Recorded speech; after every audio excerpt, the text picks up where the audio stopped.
Welcome to another edition of Post Media's Ottawa Senators panel. I'm Ken Warren with Bruce Garriock. Bruce, we got to start with the big show with Chris Phillips and retirement of his number 4 into the rafters, 1,179 games. I know it's been a long time in the making and a lot of hype about it, but I really thought it was a great ceremony with the family there, all the ex-teammates, going through a couple eras really of the Senators. I thought it was well done. I thought it was very poignant, and I thought that the way that they presented Chris Phillips and the speech that he gave, talking about his impact made in the city, the impact that he's made on the city, the fact that he settled here with his family. He started a very successful business that he sold last year. You look at what Chris Phillips not only did for this organization off the ice, but also what he did on the ice.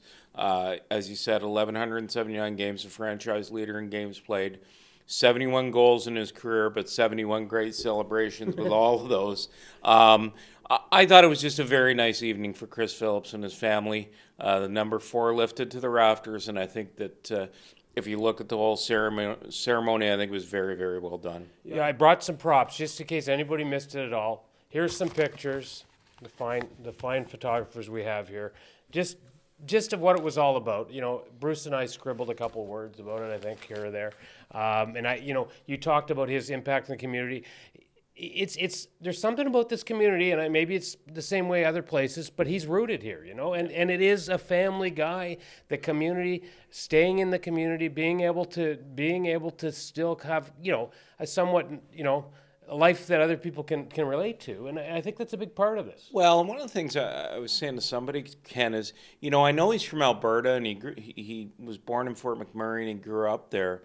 But I think a lot of people will tell you they think he's from Ottawa, and I think that's probably the best thing that you can say about him is that he's made Ottawa his home. He played here for 20 years, and you think there were opportunities for Chris Phillips to leave. Absolutely, yes. There were opportunities. Yeah. In 2011, he could have gone to the Boston Bruins. Peter Chiarelli would have loved to have had him as part of that Stanley Cup, that run to the Stanley Cup. In 2014, I'll never forget this, in Calgary. Hours before the trade deadline, he sat down in a hotel room with Brian Murray and hammered out a contract extension and did that deal himself. And he had met with Eugene Melnyk a couple days earlier to talk about the fact that he wanted to stay. He didn't want to go anywhere else. And I think in 2014, he had the option of going to the Montreal Canadiens. So there were opportunities for him to leave. We always say this about Chris Phillips. He always wanted to be a stay-at-home defenseman, and he's called this his home. No, and just to wrap that, I mean, you go and you watch him in the community. He is genuine with the kids. There's a guy watching a hockey game in the middle of the afternoon with 3 people in the stands. He's one of them because his kids are playing.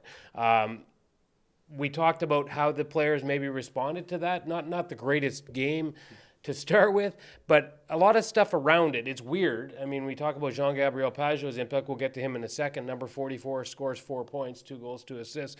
Craig Anderson picks up win number 200 with the Senators, and some thoughts that maybe, this is the long goodbye for Craig Anderson, but down the road, maybe we see him down the road possibly with a number 41 or maybe the Ring of Honor or somehow being honored. No, I could totally, if you want to look at candidates to have their numbers retired, I absolutely think that Chris Neil is now on that list to be next. But I think you also down the road, if you want to consider candidates, I think you have to consider Craig Anderson, the franchise leader in victories with 200. He's been here a decade. He has made an impact on the ice for this team. He's made an impact off the ice. He helped get this club to the 2017 Eastern Conference Final. He's had success here. I think down the road, Craig Anderson is absolutely a guy that will get some consideration to be on that list. Well, for a long time, and we, as we talk about the heydays and all the glory days, they never, Patrick Leem had his moments in there, but there was never a guy that could really establish himself as a frontline number 1 goaltender for an extended period. And certainly, like you just say, those numbers with Craig Anderson. Well, they used to just call this, what was it, the goalie? The goalie graveyard. Yeah, the goalie graveyard. Yeah. And you think that about Craig Anderson, and he's been able to establish himself here because they just cycled through goalies after Lalime left. Yeah. And you think about all the guys that went through here, it's been solid. So in terms of, the changes that are coming, and Anderson won't be back next year. Obviously, Dylan DeMello won't be back next year because he got quietly in the background of all the Phillips celebrations on Tuesday. Dylan DeMello got traded to Winnipeg. We probably will see him on Thursday coming right back with Winnipeg. Dylan DeMello, the trade, the return, and the start of it. There was a bit of a floodgates going on here once a couple of trades started to happen, right? Well, and I look at the Senators, and they got a third-round pick for Dylan DeMello. I don't know what the market was out there. One thing I do know is that while there were no probably formal contract discussions, these two sides knew exactly where they stood in their negotiations. And my sense is that Dylan DeMello's camp probably wanted a long-term contract. The Senators didn't see that as a possibility. I think they looked down the road. They've got Eric Brandstrom. They've got Christian Wolanin. Jacob Bernard-Docker, as you saw him play earlier this season, is probably going to come out of North Dakota and turn pro this year. I think they looked at Dylan DeMello on a long-term basis and said, this probably isn't what fits for them. And I know that people are upset about second-round picks, but Senators have 3 second-round picks in next year's draft. They now have 7 picks next year's, I keep saying, but it's in June's draft. They now have 7 picks in the first 3 rounds.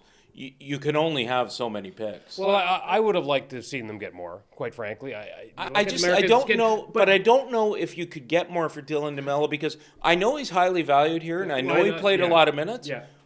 But is he going to be a top 4 defenseman in Winnipeg? I don't know. Well, that's the discussion. Everybody in their own market thinks the guy, probably, especially when you're limited on defense, they do elevate his status. But I still think they could have got a little more. But what you're saying about the draft is interesting because you have the first round picks are gold, right? So if you have 2 of them, it's going to be really hard to get a third one. But maybe they can swing a deal.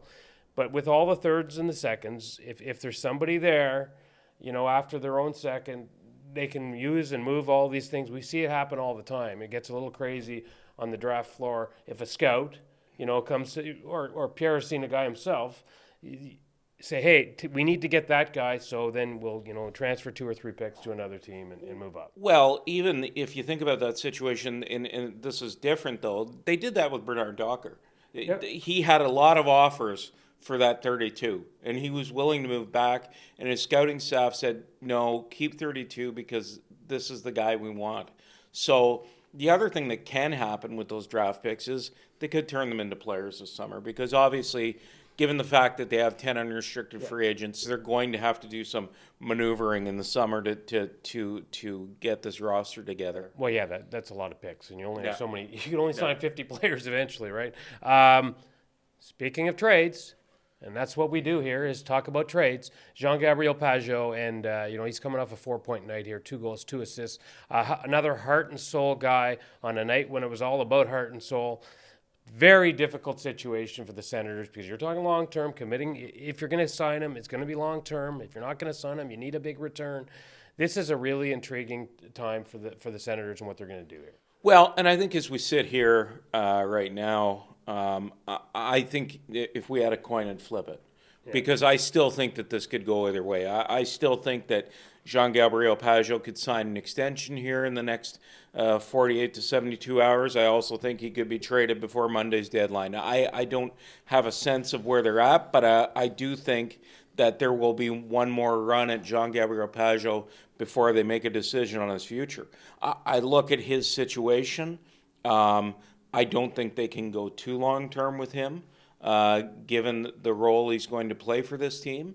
But I do know he's a guy they probably want to keep. And the other thing they could do, and this is probably a slighter possibility than the other 2 scenarios I mentioned, is if they can't get a first-round pick for him, and I certainly don't feel like in this marketplace they're going to get a first-round pick for him because he's a third-line center to any contender he goes to. I think the third possible scenario, Ken, is the possibility that they just keep him and figure it out after the deadline because that's what they're going to do with Mark Borowiecki now. They're going to figure out Mark Borowiecki after the deadline now because he's hurt. Just the one last thought on Pageau and signing him. You get a night like last night. It's a community comes out to see this. And I think it's more, sometimes a certain player in a certain market fits better than somewhere else. And fans need to have a trust, I think, that, hey, if this guy means this much here, maybe he's a little bit more valuable here than he would somewhere else. It's just something I think that the organization should recognize. I mean, they're recognizing it with Mark Morawiecki, I would imagine. But with Chris Phillips, who's probably bigger here than he might have been somewhere else, just because of his roots in the community. Before we wrap up here, a quick thought. Christian Wolanin's back in Belleville. He's played 2 games down there. Might be down there for a little while. With DeMello gone, with Borowiecki injured, what do you think? Is there a chance he comes up here, or do they stick with Andreas England here for a little bit? I think they stick with England for a little bit, but I do think we'll see Wolanin at some point this year because they're going to get him some NHL games. But I do know that one of the things they want to do is make sure that he's part of a long playoff run down there. So we'll stay tuned to Post Media, obviously online and in the papers with all the trade stuff that could or couldn't happen here coming up. Thanks for tuning in for another edition of Post Media's Ottawa Senators Panel.